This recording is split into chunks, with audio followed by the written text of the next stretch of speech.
Mon exposition regroupe deux parties, une sculpturale et en porcelaine, ou des plaques de porcelaine, puis l'autre c'est des tableaux, un assemblage de tableaux.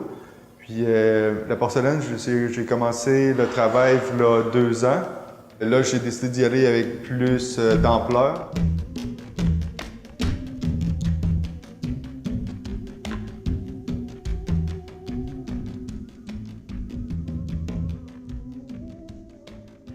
Puis je voulais travailler une sorte d'hôtel vaudou où qu'on peut voir l'amalgame de plusieurs signes, de plusieurs... des fois, on peut voir des menorahs juifs avec des crucifix chrétiens. Le défi de l'exposition que je me suis donné, c'est d'aller justement un peu plus à la source, justement brute, de mon travail habituellement qui est de plus longue haleine, comme il y a des vestiges de ça dans les sculptures où c'est des pièces travaillées sur le long terme, tandis qu'il y a certaines peintures qui ont été réalisées rapidement.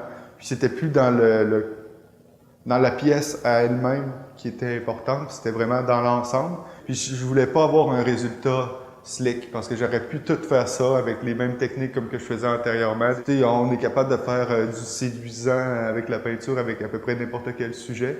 Puis c'était ce côté-là que je voulais éloigner de mon travail pour cette exposition-là.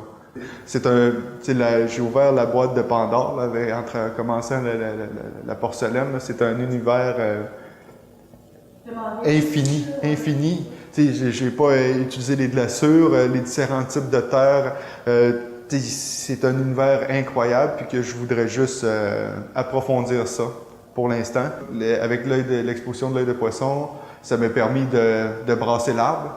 J'avais une série fleuve de contingents, des propagations, les petits personnages depuis longtemps que je travaille de différentes façons. T'sais, il va peut-être avoir des parties grosses comme ça qui vont sortir pour faire d'autres choses. T'sais. Fait que c'est ça. Arrête ça, arrête de filmer, ça. Vraiment, ça n'a pas de bon sens.